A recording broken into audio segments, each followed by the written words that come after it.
ایک دفعہ کا ذکر ہے، ایک گھنے جنگل میں ایک بہت مغرور ہاتھی رہتا تھا۔ وہ ہمیشہ چھوٹے جانوروں کو دیکھ کر کہتا، تم سب اتنے چھوٹے ہو کہ میری نظر میں ہی نہیں آتے۔ ایک دن ہاتھی غرور سے چلتا ہوا جا رہا تھا کہ اسے ایک ننھی چیونٹی نظر آئی۔ ہاتھی نے زور سے کہا، ہٹو میرے راستے سے، میں تم جیسے ننھے کیڑے کو نہیں دیکھ سکتا۔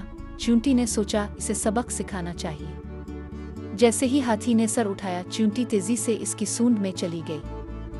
ہاتھی گھبرا گیا، زور زور سے سونڈ ہلانے لگا اور چیخا، میری سونڈ میں کون ہے؟ باہر نکلو۔ چیونٹی اندر سے بولی، میں تبھی باہر آؤں گی جب تم یہ مان لو گے کہ کسی کو حقیر سمجھنا غلط ہے۔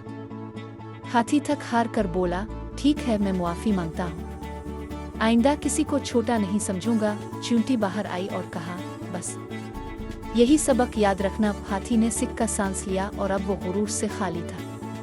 یاد رکھیں، کسی کو کمزور سمجھ کر حقیر نہ جانیں، کیونکہ چھوٹے بھی بڑے کو سبق سکھا سکتے ہیں۔